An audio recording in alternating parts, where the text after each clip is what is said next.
वियमोनिक यानी money IQ में खुशामदीद, जहां हमारा मकसद मनी आईक्यू को बेहतर बनाना है। आज का ये डीप डाइव मार्केट की गहरी रिसर्च पर मबनी है। हाँ, और बात शुरू करने से पहले ही अगर एक हैरानकुन हकीकत सामने रखी जाए। कि पीएमएक्स ट्रेडिंग में 90% नए ट्रेडर्स अपना नुकसान क्यों उठाते हैं। बिल्कुल, 90% लोग अपना पूरा सरमाया डुबो देते हैं। सही। और पहला ख्याल यही आता है कि शायद ये मार्केट ही एक धोखा है। लेकिन आज हम उस खुफिया राज को बेनकाब करेंगे जिसकी वजह से सिर्फ बाकी 10% लोग ही मुसलसल मुनाफा यानी कंसिस्टेंट प्रॉफिट बनाते हैं। ये एक ऐसी मिस्ट्री है जो वाकई फाइनेंस की दुनिया में बहुत अहमियत रखती है। देखें, जब पीएमएक्स यानी पाकिस्तान मर्केंटाइल एक्सचेंज का जिक्र आता है, तो बहुत से नए लोगों को समझ नहीं आता कि ये आखिर है क्या। अच्छा, तो आसान अल्फाज में इसको कैसे बयान करिएंगे आप। आसान अल्फाज में ये दरअसल एक मार्केट है जहां इंटरनेशनली ट्रेड होने वाली कमोडिटीज खरीदी और बेची जाती हैं। जैसे कि सोना और तेल। हाँ, सोना, कच्चा तेल और मुख्तलिफ करेंसीज वगैरह। ये एक प्रॉपर रेगुलेटेड प्लेटफॉर्म है जहां रोजाना अरबों रुपए का लेन देन होता है। और टर्मिनोलॉजीज को समझना जरूरी है ताकि इस मार्केट की मैकेनिक्स समझ आ सके। सही। चलिए इस पूरी बात को खोल कर देखते हैं, क्योंकि आज का मकसद सिर्फ इस मार्केट को समझना नहीं है, बल्कि उस नुकसान से बचने और प्रोफेशनल ट्रेडर्स के खुफिया उसूलों को समझना है। बिल्कुल। तो सबसे पहला सवाल जो दिमाग में आता है वो ये है कि क्या पीमेक्स वाकई इतनी खतरनाक जगह है जितना लोग समझते हैं। देखिए, ये एक बहुत ही आम गलतफहमी है। हकीकत में मार्केट खुद कभी भी रिस्की या खतरनाक नहीं होती। अच्छा। यानी मार्केट का कोई कसूर नहीं है? नहीं, बिल्कुल नहीं। मार्केट तो बस एक मैदान है। असल खतरा तब पैदा होता है जब बगैर किसी डिसिप्लिन के ट्रेडिंग की जाती है। यानी गलती मैदान की नहीं, खिलाड़ी की है। सही कहा। जो 90% लोग नुकसान उठाते हैं, उनकी असल वजह उनका अपना ओवर कॉन्फिडेंस, लालच और बगैर प्लान के ट्रेडिंग करना है। अगर असूलों पर अमल किया जाए, तो मार्केट में सर्वाइवल की बका की गारंटी दी जा सकती है। तो इस बका का या सर्वाइवल का पहला असूल क्या है। नए लोग तो यही सोचकर आते हैं कि पहले दिन से ही अमीर बनना है। और यही उनकी तबाही है। प्रोफेशनल ट्रेडर्स का पहला असूल यानी रूल नंबर 1 कैपिटल प्रोटेक्शन है। उनका मकसद मुनाफा कमाना नहीं, बल्कि अपने सरमाए को बचाना होता है। सही। उनका मानना है कि अगर सरमाया बचा लिया तो मुनाफा खुद ब खुद आ जाएगा। ये तो बिल्कुल वैसी ही बात हो गई जैसे किसी हाईवे पर गाड़ी चलाना। हाँ, कैसे? यानी देखें, गाड़ी खुद खतरनाक नहीं होती, लेकिन बिना सीट बेल्ट और स्पीड लिमिट की परवाह किए बगैर चलाना तो जानलेवा ही होगा ना। बिल्कुल, ये बहुत जबरदस्त मिसाल दी आपने। नए ट्रेडर्स सीट बेल्ट बांधने का तो सोचते ही नहीं, बस दूर से ही एक्सेलरेटर पर पांव रख देते हैं। हाँ, वही होता है। वो लोग 1 लाख रुपए डिपॉजिट करते हैं और पहले ही दिन सब का सब ट्रेडिंग में लगाकर अकाउंट जीरो कर देते हैं। अकाउंट वॉश हो जाता है उनका। सही कहा। तो फिर एक प्रोफेशनल अप्रोच आखिर दिखती कैसी है। अगर किसी के पास 1 लाख रुपए हैं तो उसे क्या करना चाहिए। प्रोफेशनल अप्रोच ये कहती है कि सिर्फ 10 से 20% सरमाया, मसलन 1 लाख में से सिर्फ 20,000 एक्टिव ट्रेडिंग के लिए इस्तेमाल किया जाए। अच्छा, और बाकी का। बाकी जो 80,000 है वो रिजर्व में रखा जाए ताकि अकाउंट कभी वॉश ना हो। लेकिन इस बात पर मेरा एक सवाल बनता है। जब सरमाया महफूज रखने की बात आती है तो सबसे बड़ा दुश्मन क्या है। मेरा ख्याल है इसका जवाब है लेवरेज। आपने बिल्कुल ठीक पॉइंट उठाया। यहाँ दो टर्म्स, लेवरेज और लॉट साइज को क्लियर करना बहुत जरूरी है। हाँ, इनको आसान अल्फाज में समझाएं ताकि नए लोगों को समझ आए। लेवरेज असल में ब्रोकर की तरफ से दी जाने वाली एक उधार की सहूलत है। और लॉट साइज का मतलब है ट्रेड की मिकदार, यानी आप कितनी बड़ी ट्रेड ले रहे हैं। तो ये लेवरेज उधार है। देखने में तो ये एक बहुत बेहतरीन सहूलत लगती है। इसमें बुराई क्या है। बुराई ये है कि ये एक जाल है, एक ट्रैप। रूल नंबर 2 यही है कि ओवर लेवरेज से बचा जाए। अच्छा, जाल कैसे है। क्योंकि ये जितनी जल्दी अमीर बना सकती है, उतनी ही जल्दी कंगाल भी कर सकती है। नए लोग छोटे अकाउंट पर लेवरेज की वजह से बड़ा लॉट साइज लगा लेते हैं। लालच में आकर। बिल्कुल। जबकि प्रोफेशनल असूल ये है कि छोटा लॉट यानी लंबा सर्वाइवल। हमेशा याद रखना चाहिए कि ट्रेडिंग एक मैराथन है, स्प्रिंट नहीं। लेकिन यहाँ एक लॉजिकल पुशबैक आता है। अगर लॉट साइज छोटा होगा तो उसके ऊपर आने वाला मुनाफा भी तो बहुत छोटा होगा ना। हाँ, ये सवाल हर किसी के दिमाग में आता है। तो फिर वेल्थ कैसे बनेगी? इस तरह तो सदियां लग जाएंगी। यहीं पर रूल नंबर 3 आता है, जो कि है स्टॉप लॉस। Stop loss. ये नुकसान रोकने का टूल है। एग्जैक्टली ये नुकसान को एक खास हद तक रोक देता है। इस असूल को छोड़ना ट्रेडिंग को वाकई खत्म कर देता है। स्टॉप लॉस के बगैर ट्रेडिंग सिर्फ और सिर्फ जुआ है, यानी गैम्बलिंग। तो वेल्थ बनाने के लिए रिस्क को लिमिट करना जरूरी है। हाँ, इसका परफेक्ट फॉर्मूला ये है कि एक ट्रेड पर सरमाए का सिर्फ 1% रिस्क किया जाए। अच्छा, सिर्फ 1%? हाँ, और दिन का ज्यादा से ज्यादा रिस्क 2% हो।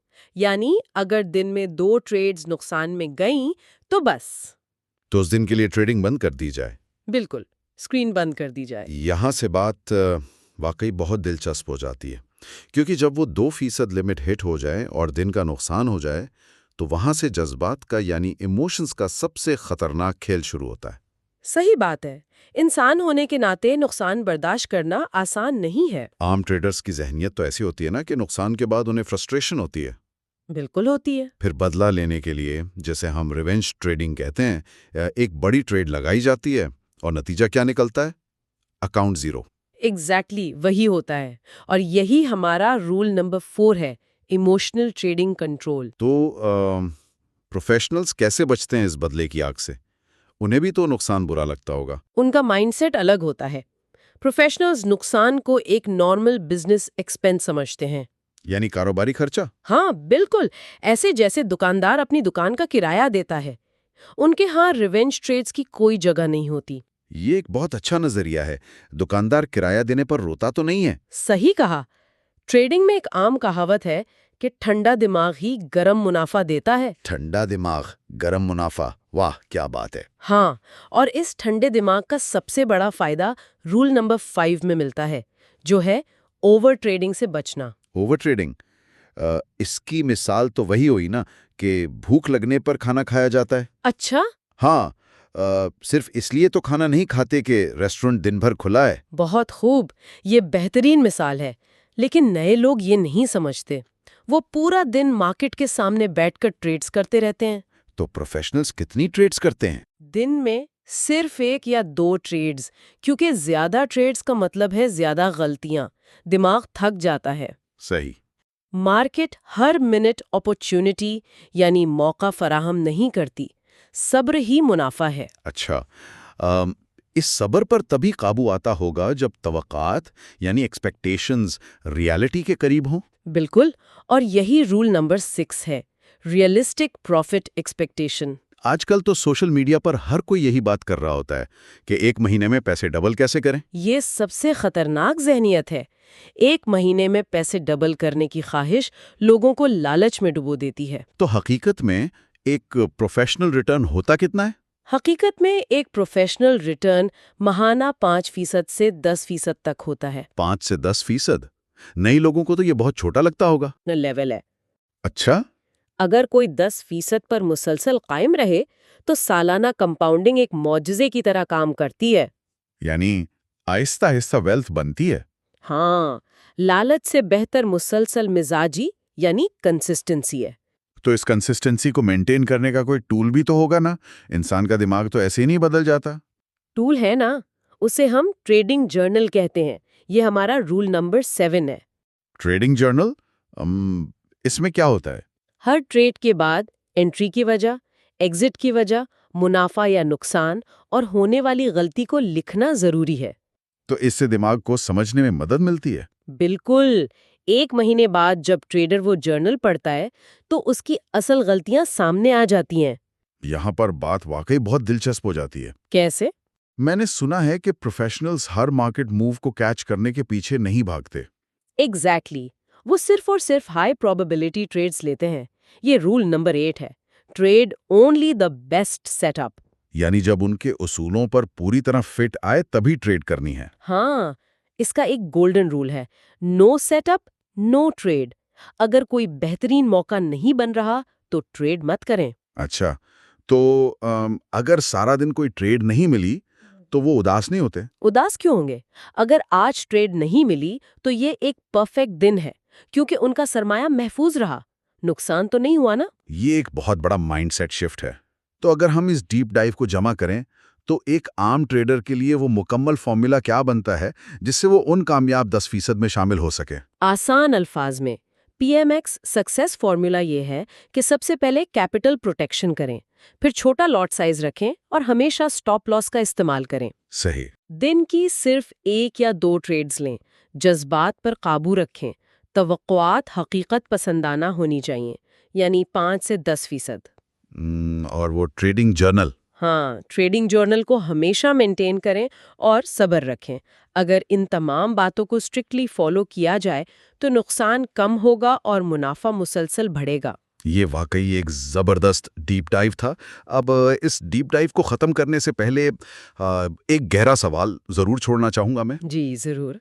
अगर एक सक्सेसफुल ट्रेडर सिर्फ अपने सब्र और जज्बात को कंट्रोल करके महीना 5 या 10% कमाता है, तो गौर करने की बात यह है कि क्या असल ट्रेडिंग उन स्क्रीन वाले चार्ट्स पर होती है या इंसान के अपने दिमाग के अंदर? ये वाकई सोचने वाली बात है। असल जंग तो दिमाग के अंदर ही लड़ी जाती है। बिल्कुल। फ्यूचर की अपडेट्स के लिए बेल आइकॉन को दबाएं और हमारे चैनल को लाइक और सब्सक्राइब करना मत भूलिए। कमेंट्स में हमें ज़रूर आगाह करें कि किन नई कंपनीज या टॉपिक्स पर मज़ीद रिसर्च बेस्ड कंटेंट देखने की ख्वाहिश है। अल्लाह हाफिज़। अल्लाह हाफिज। Like and subscribe.